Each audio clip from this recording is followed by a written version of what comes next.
Chapter 9. Merry Legs. Mr. Bloomfield, the vicar, had a large family of boys and girls. Sometimes they used to come and play with Miss Jessie and Flora. One of the girls was as old as Miss Jessie, too. Of the boys were older, and there were several little ones. When they came there was plenty of work for Merrylegs, for nothing pleased them so much as getting on him by turns and writing him all about the orchard and the home paddock, and this they would do by the hour together.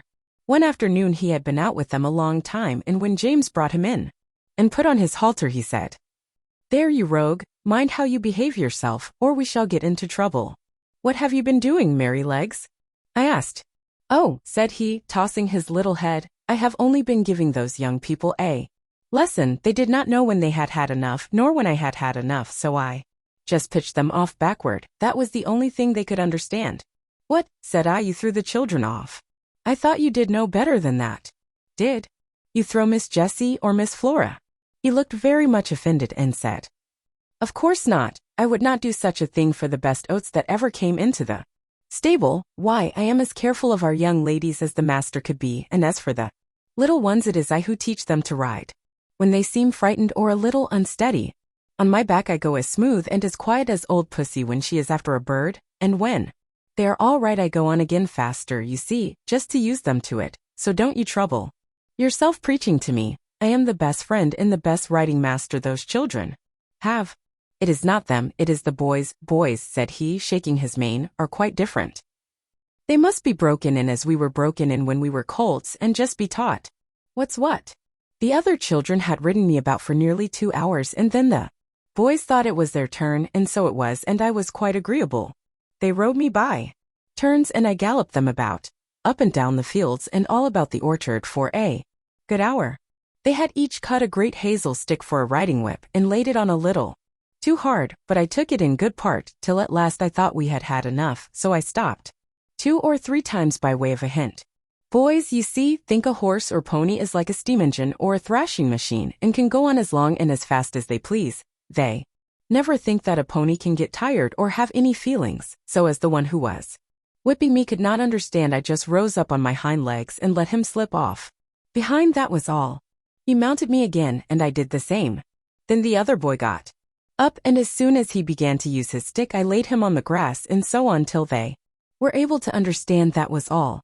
They are not bad boys, they don't wish to be cruel.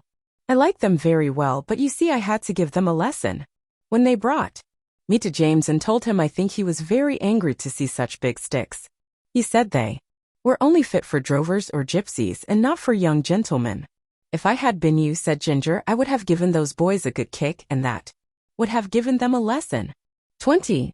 "No doubt you would," said Merrylegs, "but then I am not quite such a fool, begging your pardon, as to anger our master or make James ashamed of me. Besides, those children are under my charge when they are riding. I tell you they are entrusted to me.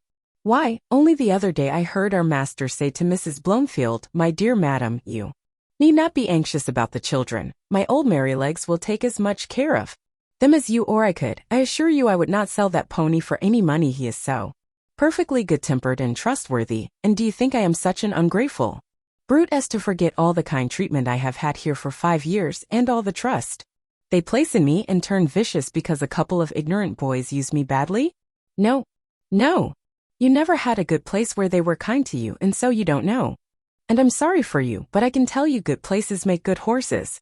I wouldn't vex our people for anything. I love them, I do," said Merrylegs, and he gave a low ho-ho ho through his nose, as he used to do in the morning when he heard James' footstep at the door. "Besides," he went on, "if I took to kicking, where should I be? Why, sold off in a jiffy, and no character, and I might find myself slaved about under a butcher's boy, or worked to death at some seaside place where no one cared for me, except to find out how fast I could go, or be flogged along in some cart with 3 or 4 great men in it going out for a Sunday spree, as I have often seen in the place I lived in before I came here. No," said he, shaking his head, "I hope I shall never come to that.